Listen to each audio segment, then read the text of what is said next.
अस्सलाम वालेकुम and welcome back once again. एक दफ़ा फिर आपको खुशामदीद कहेंगे हमारी स्पेशल ट्रांसमिशन में। क्रिकेट वर्ल्ड कप 2023 के हवाले से जारी है ना, मैचेस का सिलसिला जारी है और शायद क्रिकेट ये चाहते हैं कि एक्साइटिंग मैचेस देखने को मिलें जो कि अब तक नज़र नहीं आ रहे हैं।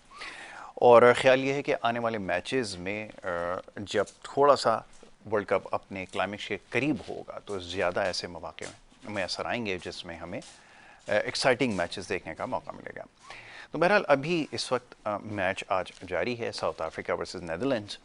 और मैच का आगाज़ बारिश की वजह से थोड़ा ताख़ीर से हुआ, 43 ओवर तक खेल को महदूद किया गया। और इस वक्त जो नेदरलैंड्स की टीम की बैटिंग है वो जारी थी और बोर्ड पर 163 रन 7 विकेटों के नुकसान पर स्कोर हुआ है। 35.5 ओवर्स का खेल इस वक्त मुकम्मल हुआ है। तो बज़ाहिर तो इतना बड़ा टोटल बोर्ड के ऊपर हमें नज़र नहीं आ रहा और ऐसा महसूस भी नहीं होता कि शायद कोई बड़ा स्कोर खेल या इनिंग मुकम्मल होने तक जो है वो नेदरलैंड्स की टीम जो है वो बोर्ड पर सेट करेगी। दूसरी तरफ जो टीम है साउथ अफ्रीका की मद्दे मुकाबिल वो इस टूर्नामेंट में बड़े स्कोर कर चुकी है। ख़ासतौर पर टॉप ऑर्डर बैटर्स जो हैं उनके क्विंटन डी कॉक और क्लासिन वगैरह बड़ी शानदार फॉर्म में है, वेंडर हुसैन है और इस तरह और बहुत सारे खिलाड़ी हैं जो बड़ी अच्छी परफॉर्मेंसेस दे रहे हैं। तो महसूस ये होता है कि शायद ये मैच साउथ अफ्रीका के लिए जीतना इतना मुश्किल नहीं होगा। लेकिन याद रहे कि जो इससे पहले दोनों टीमें आमने सामने आईं, एक मौका ऐसा था, T20 फॉर्मेट था, तो नेदरलैंड्स की टीम साउथ अफ्रीका को ज़ेर करने में कामयाब हुई थी। तो बहरहाल मैच का नतीजा क्या निकलेगा ये तो दूसरी इनिंग के अख्ताम तक हमें मालूम हो जाएगा। लेकिन साउथ अफ्रीका की पोजीशन यहाँ पर बहुत बेहतर नज़र आ रही है। इसके अलावा कोई काबिल ज़िक्र कारकर्दगी आज नहीं है परफॉर्मेंस के अंदर। अगर टॉप ऑर्डर बैटिंग अगर हम देखें तो जब उनके बैटर्स नीदरलैंड की बैटिंग करने के लिए आए, ख़ासतौर सिंह और ओडावुड जो इनके टॉप ऑर्डर बैटर हैं, 2 रन और 18 रन बिलतरतीब दोनों ने बनाए और आउट हो गए। आकरमैन इसके बाद आए, 12 रन पे आउट हुए। फिर डी लेडे आए, 2 रन के ऊपर आउट हो गए, जो इनके बड़े स्टार परफॉर्मर हैं, ऑलराउंडर हैं। और इसी तरह नीचे आप देखते जाएं, कोई भी बैटर ऐसा नहीं है। डाउन ऑर्डर के अंदर हमें एडवर्ड्स की जो है वो 38 रन की एक इनिंग हमें नज़र आ रही है, लेकिन उसके अलावा कोई भी ऐसा खिलाड़ी नहीं है जिसने बड़ा स्कोर बोर्ड के ऊपर साइड किया हो। तो बहरहाल ये इस वक्त मैच की सूरत हाल है और देखना होगा कि आगे जाके इसका क्या नतीजा निकलता है। दूसरी तरफ श्रीलंका और ऑस्ट्रेलिया का मैच इससे पहले एक दिन कबल खेला गया और ऑस्ट्रेलिया की जो टीम थी मैच जीतने में कामयाब हुई और परफॉर्मेंसेस के ऊपर बहुत सारे सवालात खड़े हुए। श्रीलंका की टीम निस्बतन कमज़ोर टीम समझी जा रही थी, लेकिन जिस तरह का आगाज़ उनको उनके ओपनर्स ने फ़राहम किया था, महसूस ये होता था कि शायद एक बड़ा टोटल बोर्ड के ऊपर सेट करने में कामयाब होंगे। लेकिन जैसे कल इसके ऊपर बड़ी तफसील से गुफ्तगू हुई और ये ख्याल किया जा रहा था कि जिस तेज़ी से विकटें गिरी हैं और ख़ास तौर पे आखिर के जो 7 बल्लेबाज थे वो कोई खातिर खा स्कोर करने में कामयाब नहीं हो सके, जिसकी वजह से श्रीलंका ऑस्ट्रेलिया के अगेंस्ट एक बहुत इंपॉर्टेंट मैच जो जीत सकता था वो जीतने में कामयाब नहीं हो सका। ऑस्ट्रेलिया की अगर बात की जाए, उसका अगला मुकाबला जो है वो पाकिस्तान के साथ है और पाकिस्तान की टीम की जो कारकर्दगी है उसके ऊपर भी बहुत सारे सवालात खड़े हो रहे हैं। गो के टूर्नामेंट के अंदर 2 मैचेस जीतने में कामयाब हुई है और एक में उसको शिकस्त का सामना करना पड़ा भारत से, लेकिन उसके बावजूद कोई पोजीशन ज़्यादा अच्छी नहीं है। ख़ासतौर पे जो स्टार खिलाड़ी हैं, बाबर आजम समेत दीगर, कोई भी अच्छी फॉर्म में नज़र नहीं आ रहा। बॉलिंग पे बहुत सारे सवालात खड़े हुए जिसके ऊपर अपने प्रोग्राम्स में हमने बड़ी तफसील से गुफ्तगू की है। तो कोशिश करेंगे इस मामले पर मज़ीद गुफ्तगू की जाए और ख़ास तौर पे ये जो आज का मैच है जब भी मुकम्मल होगा इंशाअल्लाह आगे चलकर इसके ऊपर भी हमारी गुफ्तगू होगी और साथ साथ जो गुज़िश्ता मैचेस खेले गए हैं उसके ऊपर भी तबसरा जारी है और साथ साथ आपके जो सवालात हैं उसको भी प्रोग्राम का हिस्सा बना रहे हैं, तो वो सिलसिला भी इंशाअल्लाह आज जारी रहेगा। तो एक मुख्तसर सी ब्रेक है और ब्रेक के बाद प्रोग्राम के सिलसिले को जारी रखेंगे। आप देखते रहिए हमारा प्रोग्राम।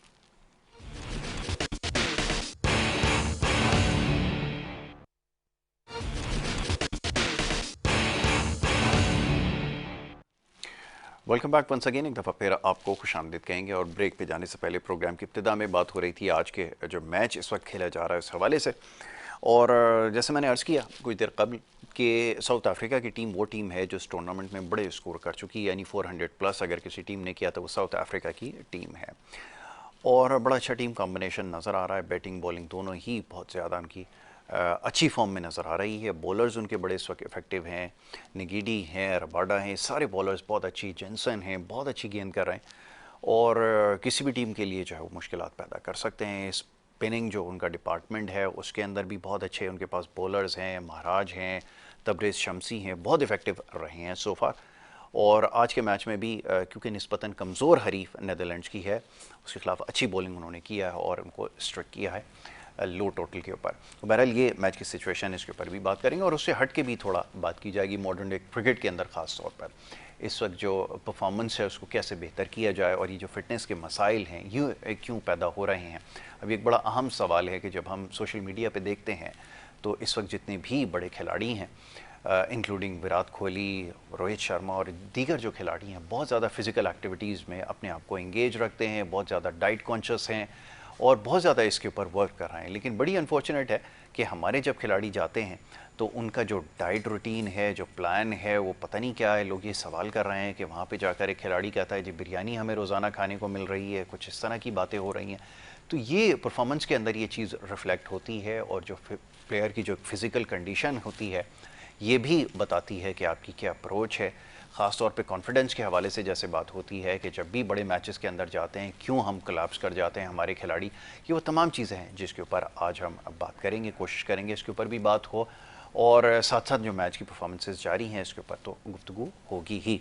तो कोशिश करेंगे तमाम मामलात पर गुफ्तगू की जाए और जो मैचेस का सिलसिला इस वक्त है और आने वाले मैचेस के हवाले से, ख़ास तौर पे जो पाकिस्तान के मैचेस हैं उसके हवाले से बहुत सारे क्वेश्चन हैं। कोशिश करेंगे इन तमाम चीज़ों पर गुफ्तगू करें। मुअज़्ज़ज़ मेहमान स्टूडियोज़ में तशरीफ़ फरमाएँ, उनको सबसे पहले मैं खुशामदीद कहूँगा। मोहम्मद अला ख़ान हमारे साथ यहाँ पर मौजूद हैं, ये क्रिकेट एनालिस्ट भी हैं, ये क्रिकेट की जो टेक्निक है, मॉडर्न टेक्निक, उसके ऊपर काम भी कर रहे हैं। ये जो उसकी फ़िज़िकल कंडीशन होती है प्लेयर की, उसकी जो मेंटल अप्रोच होती है, उसको कैसे डेवलप किया जाता है, कैसे ग्रास रूट लेवल के ऊपर काम किया जाता है, प्लेयर के अंदर उनकी टेक्निकलिटीज़ के ऊपर कैसे काम किया जाता है, ये इस हवाले से काम कर रहे हैं। तला को मैं वेलकम करूँगा। Thank you so very much, बहुत शुक्रिया तला। उनके हमरा तशरीफ़ रखते हैं जनाब वक़ार हुसैन साहब, क्रिकेट एनालिस्ट हैं और हमारा बड़ा अच्छा साथ आपका है प्रोग्राम में, बड़ा अच्छा तज्ज़िया और तबसरा कर रहे हैं और बड़े खुलकर बातें हो रही हैं और आपके लिए बहुत सारे सवालात भी हैं। वक़ार भाई एक दफ़ा फिर आज यहाँ पे तशरीफ़ फरमाएं, उनको मैं वेलकम करूँगा। बहुत शुक्रिया वक़ार भाई प्रोग्राम में वक्त देने के लिए।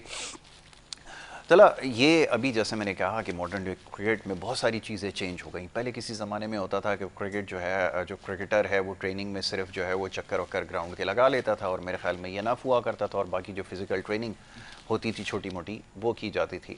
लेकिन आज हम देखते हैं कि जो बड़े खिलाड़ी हैं, ख़ासतौर पे जो स्टार प्लेयर्स हैं, विराट कोहली वगैरह, बहुत ज़्यादा जिम ट्रेनिंग, बहुत ज़्यादा कंडीशनिंग उनकी हुई हुई है, नज़र आती है और वो चीज़ परफॉर्मेंस में रिफ्लेक्ट होती है।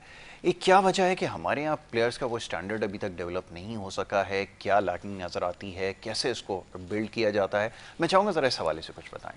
अस्सलाम वालेकुम। पहले तो बहुत बहुत सलाम। शुक्रिया आपका कि आपने अपने मुझे प्रोग्राम में इस काबिल समझा और बुलाया।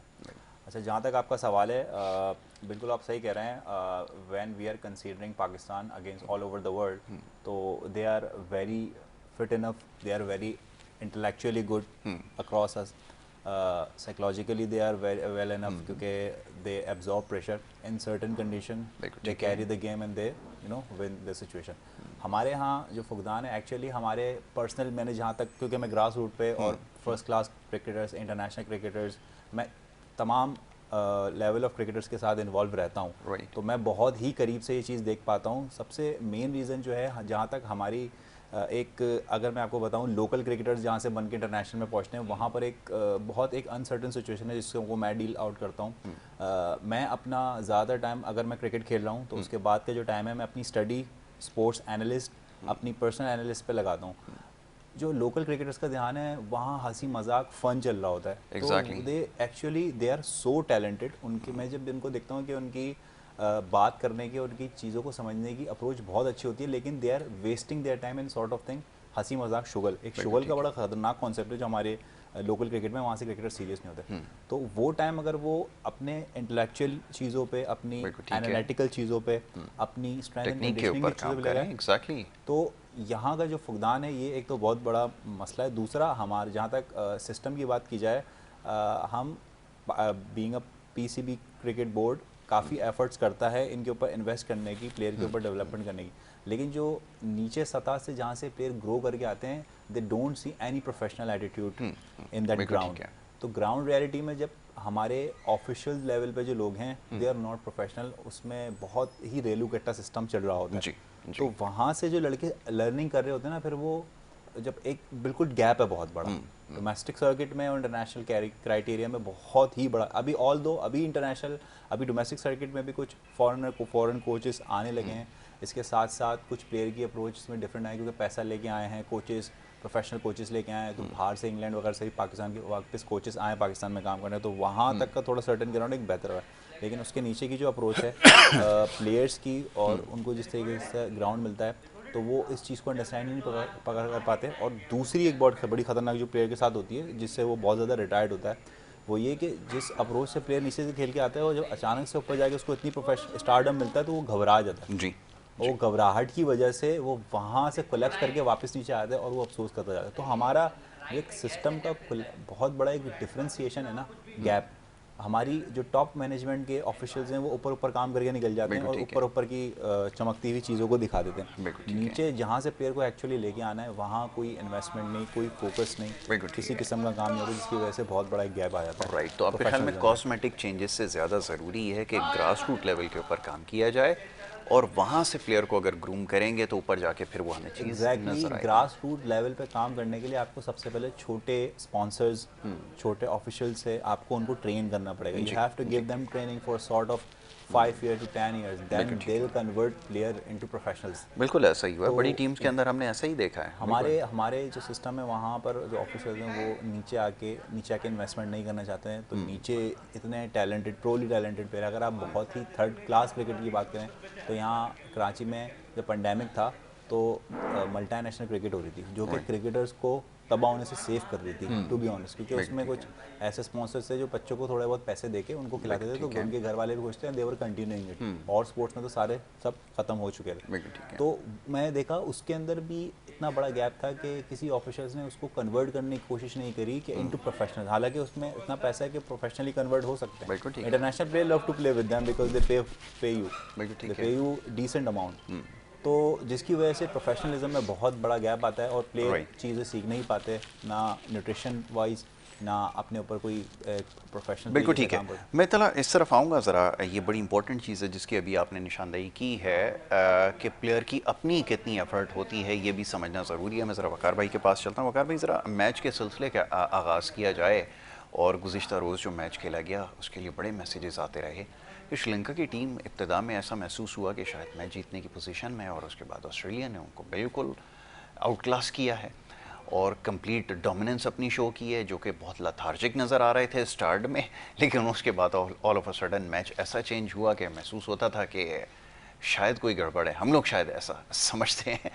तो ये ज़रा फरमाइए कि कैसा आपने देखा, फिर मैं आज के मैच की तरफ आता हूँ। जी देखिए, जहाँ तक आप लोगों के जहन में गड़बड़ की बात जाती है, मैं समझता हूँ कि इस टाइम जो हालात हैं वो इस तरह की क्रिकेट के नहीं है कि आजकल के आदमी जो मर्जी आए कर ले और पता भी ना चले। बिल्कुल ठीक है। देखिए, बात ऐसा होता है बाज़ दफ़ा टीम के अंदर कि इतनी डीमोरलाइज हो जाती है। जो पाकिस्तान ने 344 रन का टारगेट चेस किया, उसके बाद मेरे ख्याल से वो टीम इतनी डीमोरलाइज हो गई है कि वो कम बैक नहीं बस कर पाई। अच्छा, वो इस तरीके से क्रिकेट खेल रहे हैं कि आपने उनका देखा कि जो भी प्लेयर आ रहा है उसका एटीट्यूड एक ही तरह का है कि मैंने बस मारना है और रन्स करना है। बिल्कुल ठीक है, बिल्कुल ठीक है। अब 121 या समथिंग पर कोई आउट नहीं था, और उसके बाद 125 पे पहली विकेट गिरी, मैंने कल इत्तेफाक से देखा। लेकिन अचानक 213 में पूरी टीम ऑल आउट हो गए और आउट होते गए। तो ये समझ लें कि सेम पोजीशन पाकिस्तान वाली उन्होंने जी करी। वही एपिसोड दोबारा चला। मेरे पास भी कई मैसेजेस आए कि पाकिस्तान की टीम भी वो इन्वॉल्व है, तो ये ऐसी बात नहीं है। बिल्कुल ठीक है, ये बात दुरुस्त है कि आजकल की मॉडर्न। फिर आप फर्क देखें बॉलिंग का, तो ऑस्ट्रेलिया की बॉलिंग नो डाउट वो इतना अच्छी परफॉर्म कर नहीं रही जैसी वो टीम है 5 दफ़ा की चैंपियन। बिल्कुल सही। तो वो जो इनसे एक्सपेक्टेशन थी उससे वो काफ़ी नीचे गिरे हैं। अब इनके मैच जीतने से उनको कॉन्फिडेंस आया, तो अब वो मेरे ख्याल है अगले जो मैचेस हैं उसमें उनको आपको खुद फर्क देख लेंगे कि वो टीम कितना अच्छा खेल रही है। तो बात यह है कि श्रीलंका का स्टाइल यही है खेलने का, या तो वो 350 रन कर देगी या फिर वो आउट हो जाएगी। उन्होंने एक अपने ध्यान में बना रखा है कि हमने रोकना नहीं है, जो मैं समझ पाया हूँ। बाकी तो उनके अंदर के अपना, और जाता है आपकी लोगों की बात है कि कुछ था, तो मैं समझता हूँ ऐसी कोई बात इतना आसान नहीं है आजकल के दौर में। ये बात बिल्कुल ठीक है कि आजकल बड़ी मॉनिटरिंग है और बड़े चेक एंड बैलेंसेस जो है वो रखे हुए हैं, तो इतना आसान नहीं होता। लेकिन फिर भी जैसे वकार भाई ने कहा, ये बड़ा वैलिड पॉइंट है कि जो पिछली डिफीट है उसकी वजह से शायद नुकसान हुआ है, बल्कि यकीनन नुकसान हुआ है। अगर वो पाकिस्तान को मैच अगर हरा देते तो सिचुएशन श्रीलंका कुछ और नज़र आ रही है, कुछ और नज़र आ रही होती। अब ऑस्ट्रेलिया जो कि कुछ और नज़र आ रही थी, वो हमारे वाले मैच में कैसी नज़र आएगी, ज़रा इसकी पेशगोई कीजिए। भाई पेशगोई तो खैर ज़ाहिर है वो ग्राउंड के अंदर जो अच्छा खेलेगा, लेकिन मैं आपसे कह रहा हूँ कि हमारी पोजीशन बड़ी कमज़ोर रहेगी ऑस्ट्रेलिया के सामने। रही है, ये हमारा पास्ट बताता है, रहती तो है, लेकिन इंडिया जैसे मुल्क के अंदर वहाँ पर हमें अच्छा परफॉर्म करना चाहिए अगेंस्ट ऑस्ट्रेलिया, अगेंस्ट इंग्लैंड। तो ये क्रिकेट में मैं समझता हूँ, लेकिन ऑस्ट्रेलिया का पलड़ा भारी है, पाकिस्तान का पलड़ा नीचे है, तो इसलिए आप क्रिकेट है, अगर हम अच्छा परफॉर्म करेंगे, पाकिस्तान की टीम पिछला सब कुछ भुलाकर जो कुछ पिछले इंडिया के खिलाफ वो अगर खेलेंगे तो मैं समझता हूँ कि अच्छा परफॉर्म कर सकते हैं। लेकिन मसला हो जाता है कि उनके ऑस्ट्रेलिया के पास एक सबसे बड़ी अच्छी चीज़ ये दुनिया की और टीमें हैं यूरोप की, कि इनके पास एक प्लान नज़र आता है कि हमने किस तरह ग्राउंड में जाना है, कब किस तरह बैटिंग शुरू करनी है, किस तरह बॉलिंग शुरू करनी है, और वो अमूमन उसी पे अमल भी करते हैं। अब हार जीत तो ज़ाहिर है उसमें आउट भी हो जाता है, और ऑस्ट्रेलिया की टीम इस टाइम मेरे हिसाब से थोड़ी जो गिरी हुई थी, कल के मैच से शायद कुछ उनको फ़र्क पड़े, जो पाकिस्तान को नुकसान हो सकता है। नुकसान हो सकता है, और बड़े रिलैक्स नज़र आए, बॉडी लैंग्वेज बिल्कुल चेंज थी, और प्लेयर्स ग्राउंड में चाहे जैसे भी नज़र आ रहे हों, लेकिन ऑफिशियल्स बड़े मुतमईन। सबसे ख़ास बात है कि कल के मैच में ज़ेम्पा फॉर्म में आ गए, जिनसे बिल्कुल गेंद नहीं गिर रही थी। ये भी पाकिस्तान की टीम के लिए खतरनाक है, बिल्कुल ठीक है कि अगर उन्होंने अच्छी गेंद कर दी तो प्रॉब्लम हो सकती है। और अभी इसके ऊपर बात करते हैं वकार भाई कि हमारे पास भी मोरलेस वैसी ही टीम है, वैसे ही बॉलर्स हैं। ज़ेम्पा और अगर शादाब का मुकाबला किया जाए तो दोनों की परफॉर्मेंस बिल्कुल हमें मिली जुली नज़र आती है। और यहाँ पर फॉर्म का क्या चक्कर है, ज़रा थला से भी इस बारे में बात करते हैं कि जैसे भी बात हो रही थी कि प्लेयर को खुद भी वर्क करने की ज़रूरत है। एक तो उन्होंने बड़ी इंपॉर्टेंट बात अभी हाईलाइट की है कि ग्रास रूट लेवल के ऊपर अगर ट्रेनिंग होती है वो चीज़ नज़र आती है। अभी ये जो टीम के अंदर हो रहा है, ऑफ द फील्ड एक्टिविटीज़ है, आप देख रहे हैं, उसको ज़्यादा हाईलाइट किया जा रहा है। फिर उनका प्लेयर्स का एटीट्यूड, फिर उनके बात करने का तरीका, ये तमाम चीज़ें, क्योंकि उनकी ग्रूमिंग नहीं हुई। इसके अंदर जो तहा ने बात की, तहा नाम सॉरी है, तला ने जो बात की है, बड़ी अच्छी बात करी है, और इस पर मैं खासकर पाकिस्तान से जलालुद्दीन का जी आपका तो खुद भी बड़ा काम किया है, बिल्कुल। और हम इस पर एक काम कर रहे हैं कि हमने पूरे कराची से 20 लड़के का चुनाव किया है, जो एक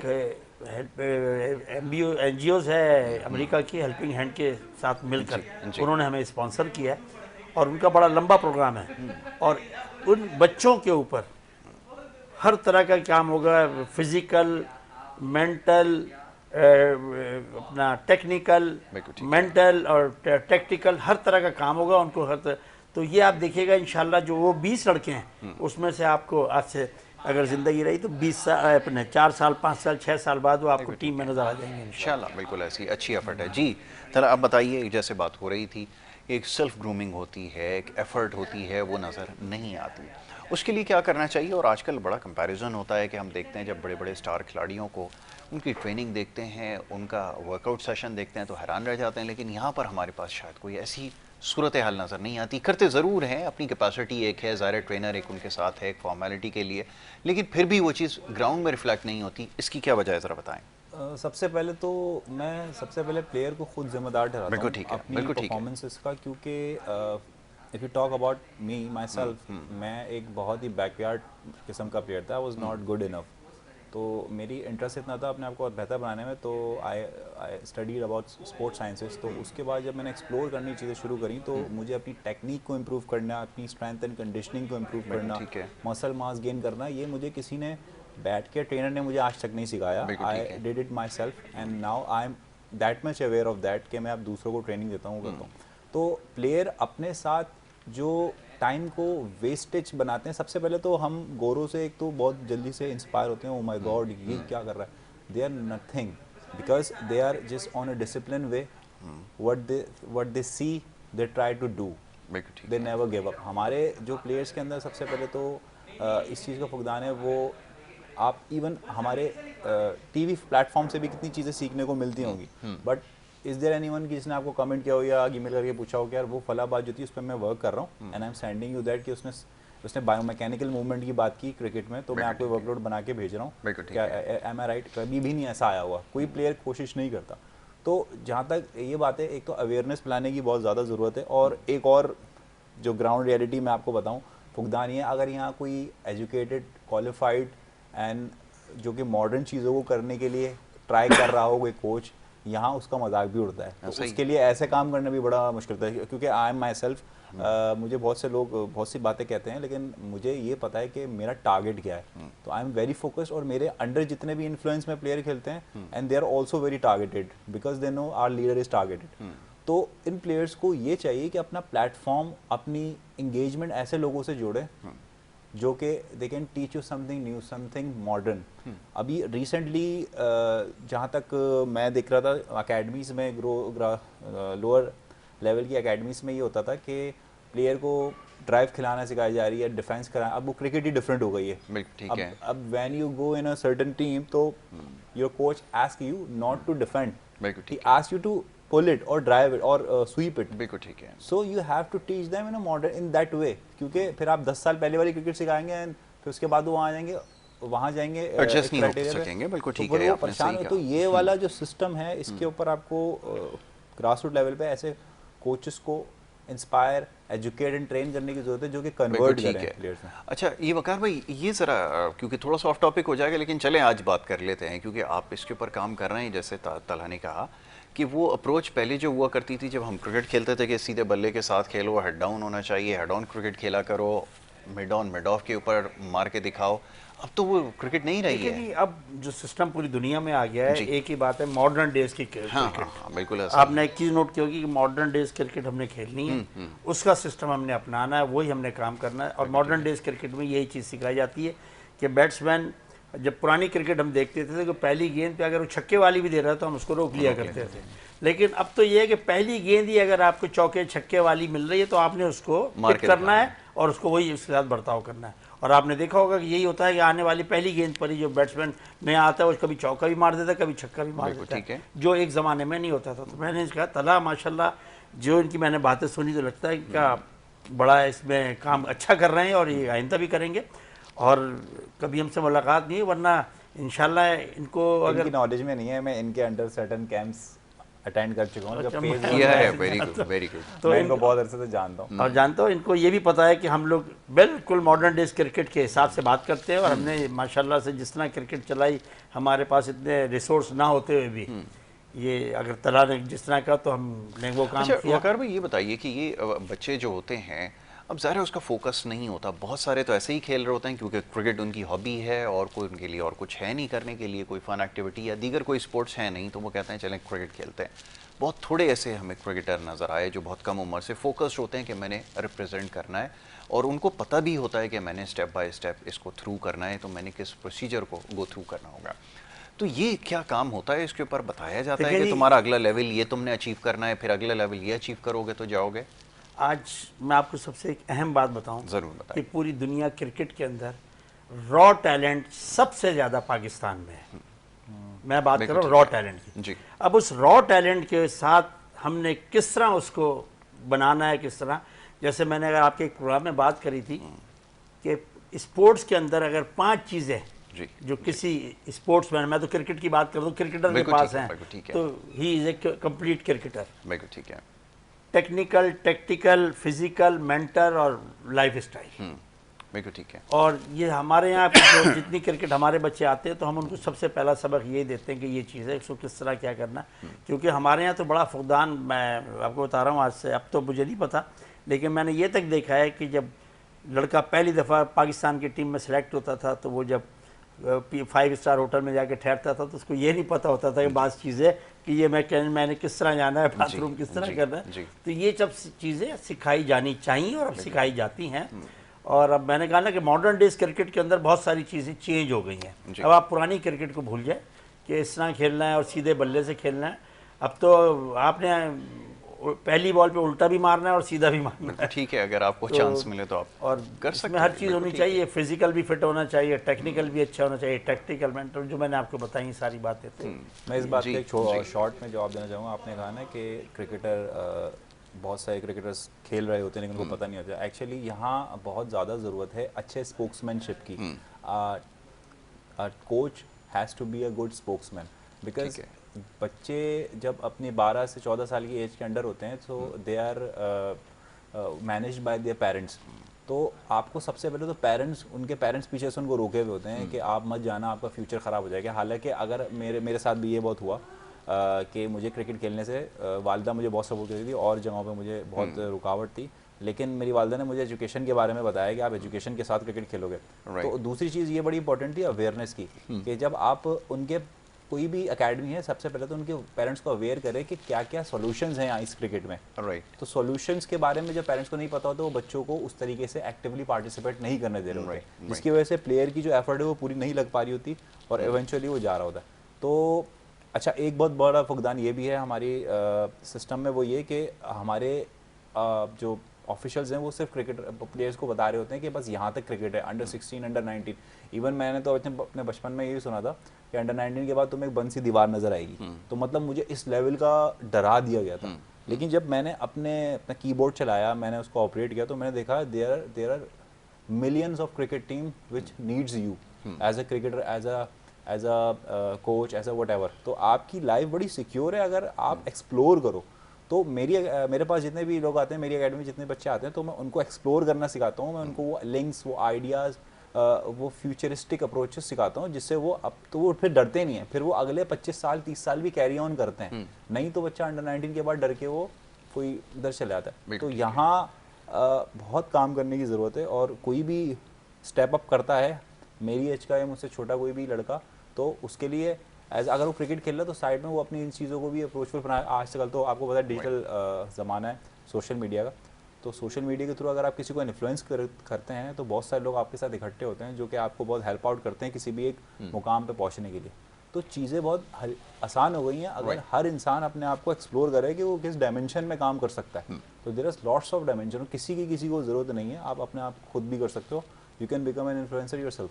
बिल्कुल ठीक है, ये बात बिल्कुल सही है कि अपने ऊपर काम करने की ज़रूरत है, फोकस्ड होने की ज़रूरत है और चीज़ों को एक्सप्लोर करें। और एक बात अभी इस डिस्कशन में जो बड़ी अच्छी रही वो ये कि आप जो अपना एक तो फोकस है वो रखना है, दूसरा ये कि जो आपके पास स्पेयर टाइम होता है, लेजर टाइम, इसके अंदर आप बहुत सारे, अब जैसे हम देखते हैं कि बच्चे जो हैं वो मजाक में या इधर उधर दीगर एक्टिविटीज़ में होते हैं, तो उससे हट के थोड़ा सा अपने ऊपर काम करने की कोशिश करें। और आज तक टेक्नोलॉजी का एक्सेस सबके पास है। अब देखें बड़े क्रिकेटर्स क्या होते हैं या बड़े जो एथलीट होते हैं वो ख़ास तौर पे किस तरह वर्कआउट करते हैं, अपने स्किल डेवलपमेंट के लिए क्या कुछ करते हैं और किस किस तरह की ट्रेनिंग को जो है वो अडॉप्ट करते हैं। वही तमाम चीज़ें जो है वो होना चाहिए। लास्टली वकार भाई, अब डिस्कशन तो बड़ी डिटेल हो सकती है और अकेडमीज़ के ऊपर तो इंशाल्लाह एक सेशन रखेंगे, क्योंकि आप तो माशाल्लाह भी अंडर 15 पे बड़ा ज़बरदस्त आपने इनिशिएटिव लिया है। और उम्मीद यही है कि जो ये रॉ टैलेंट है इसको थोड़ा सा ग्रूम किया जाए और अच्छे प्लेयर माजी में भी आते रहें, बहुत सारे नाम हैं। आगे क्या इरादा रखते हैं ये थोड़ा सा बता दीजिए। और आने वाले मैच के हवाले से चंद एक सवालात थे, मैं मुख्तसरन पूछ लेता हूँ क्योंकि दोनों टीमें ज़रा मुश्किलात में हैं, लेकिन एक हार कर आई है, एक जीत के। पाकिस्तान और ऑस्ट्रेलिया की मैं बात कर रहा हूँ, तो ये मुकाबला कैसा महसूस कर रहे हैं, फरमाइएगा। मुकाबला अच्छा होना चाहिए, ठीक है। और पाकिस्तान के लिए अब कोई चांस नहीं है। देखें, आपको एक चीज़ पाकिस्तान के बारे में बताऊं कि जब कोई आदमी के पास कोई चीज़ बचती नहीं है ना, कि अब हमारे पास नथिंग टू लूज, के मकसद हमने हार भी जाए तो फर्क नहीं है, तो फिर उसका एटीट्यूड बिल्कुल पाकिस्तान हमेशा वही करती है कि फिर वो एक दूसरे तरीके से आती है कि अब हार का डर तो है नहीं, तो इसलिए अपना खुला खेलो। हमारा मसला यही है कि हम बैटिंग करने जाएँ या बॉलिंग करने जाएँ, हम डरते रहते हैं। अब इंडिया से हारने के बाद, खैर अभी तो उनके पास, पाकिस्तान के पास बहुत चांसेस हैं और भी मैचेस, लेकिन मैचेस अब सारे अच्छे हैं उनके पास। जी बिल्कुल ठीक है। और अच्छे मैचेस के लिए मैं तो कल अफगानिस्तान इस तरह हराया, अब तो मुझे अफगानिस्तान की टीम से ही पाकिस्तान का मैच लग रही है, डर लगने लगा है कि वो क्या है। तो इंशाल्लाह मेरी ख्वाहिश तो है कि पाकिस्तान ऑस्ट्रेलिया को हराए, लेकिन मैं इसको मैच को 60-40 करूंगा, 60 ऑस्ट्रेलिया के हक में और 40 पाकिस्तान के हक में। चलें ठीक है, ये आने वाले मैच के बाद ही डिसाइड होगा, लेकिन ज़्यादातर इम्कानात ऐसे ही नज़र आ रहे हैं क्योंकि जो फॉर्म है खिलाड़ियों की वापस नहीं आ सकी है। तो बहरहाल मैच का सिलसिला इस वक्त जारी है, नेदरलैंड्स वर्सेस साउथ अफ्रीका। और अब से कुछ देर पहले तक की सूरत हाल मैं आपके सामने रखूँगा, फिर मैं आपसे जो है वो इजाज़त लूँगा। 235 का स्कोर जो है वो नेदरलैंड्स ने जो बोर्ड के ऊपर लगा दिया। 42.2 ओवर्स यानी कि तकरीबन 43 ओवर का ये मैच है। तो मुकम्मल होने को है और महसूस ही हो रहा था कि 200 के आसपास कहीं रुक जाएंगे, लेकिन ये 235 तक जो है वो इसको लेगा 8 विकेटों के नुकसान पे। और मैच इस वक्त जारी है, तो इंशाल्लाह कल जब मैच मुकम्मल हो जाएगा तो इसके ऊपर मज़ीद हमारी गुफ्तगू जारी रहेगी। मैं बहुत शुक्रगुजार हूँ तला का, वक़ार भाई आपका, कि आपने प्रोग्राम में वक्त दिया, और कल इंशाल्लाह इसके ऊपर मज़ीद डिस्कशन होगी। यहाँ पर इजाज़त आपसे लेनी होगी। मोहम्मद यासिर और हमारी टीम को दें इजाज़त। अल्लाह निगहबान।